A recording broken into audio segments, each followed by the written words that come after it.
Hello dear viewers, welcome back to my channel. Today I'm going to share with you some amazing tips on how to be a good parent. These tips are based on the latest research and expert advice from the best pediatric doctors, developmental experts, and educators in the country. So, if you want to raise happy and healthy kids, you don't want to miss this video. Make sure to hit the like button and subscribe for more parenting videos. So, what does it mean to be a good parent?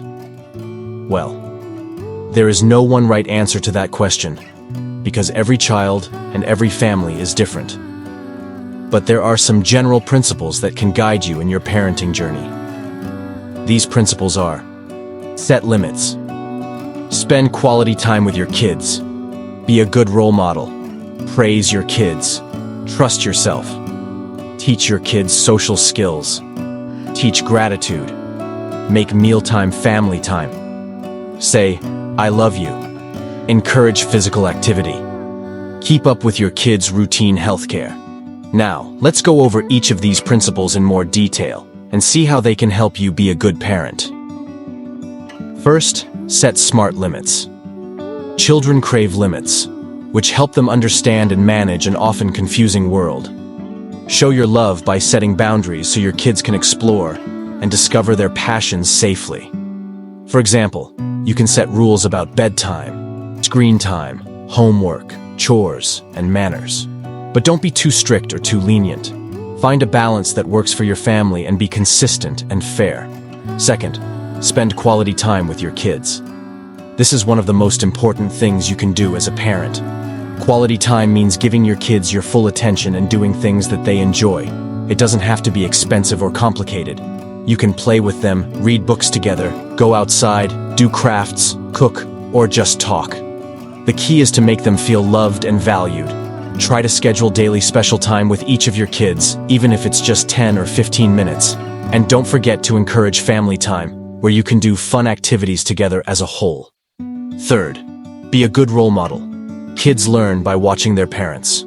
Modeling appropriate, respectful, good behavior works much better than telling them what to do. For example, if you want your kids to be honest, kind, responsible, and respectful, you have to show them how to do that. And if you make a mistake, don't be afraid to admit it and apologize. This will teach your kids humility and accountability. Fourth, praise your kids. Praise is a powerful tool to motivate and inspire your kids. It can boost their self-esteem, confidence, and happiness.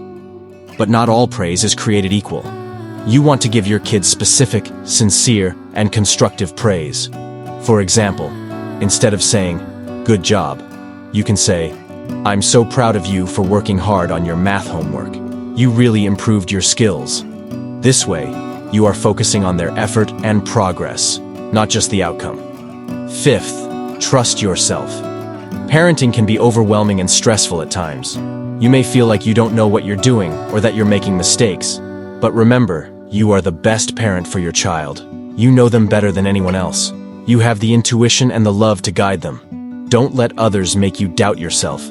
Trust your instincts and your judgment. And don't be afraid to ask for help when you need it. You are not alone.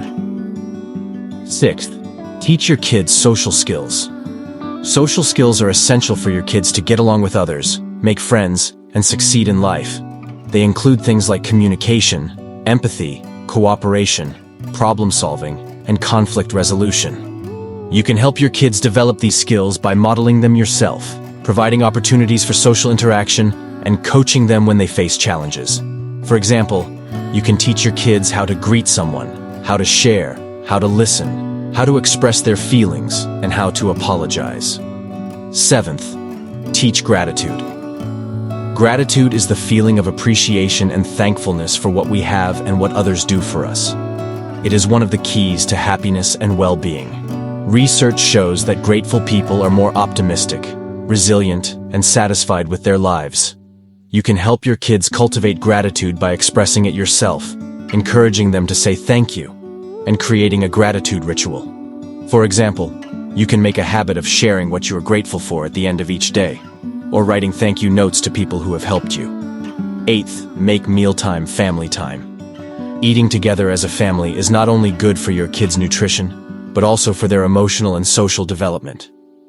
Research shows that family meals can improve your kids' academic performance, mental health, self-esteem, and relationships. You can make mealtime more enjoyable and meaningful by involving your kids in planning, preparing, and serving the food, having positive and respectful conversations, and avoiding distractions like TV and phones. Ninth, say, "I love you." This may seem obvious, but sometimes we forget to say these 3 simple words to our kids. Saying, "I love you," is one of the easiest and most powerful ways to show your kids how much you care about them. It can make them feel secure, confident, and happy. You can say it anytime, anywhere, and in different ways. You can say it with words, with hugs, with kisses, with notes, with gifts, or with actions. Just make sure your kids hear it often and sincerely. 10th, encourage physical activity. Physical activity is vital for your kids' health and development. It can help them maintain a healthy weight, prevent chronic diseases, improve their mood, enhance their brain function, and boost their self-esteem. You can help your kids stay active by providing them with opportunities, equipment, and support for physical activity. You can also join them in fun and playful activities, such as biking, hiking, dancing, or playing sports. These are the 10 tips on how to be a good parent. I hope you found them helpful and informative. If you did, please give this video a thumbs up and share it with your friends and family. And if you have any questions or comments, please leave them below. I would love to hear from you. Thank you for watching, and I'll see you in the next video. Bye for now.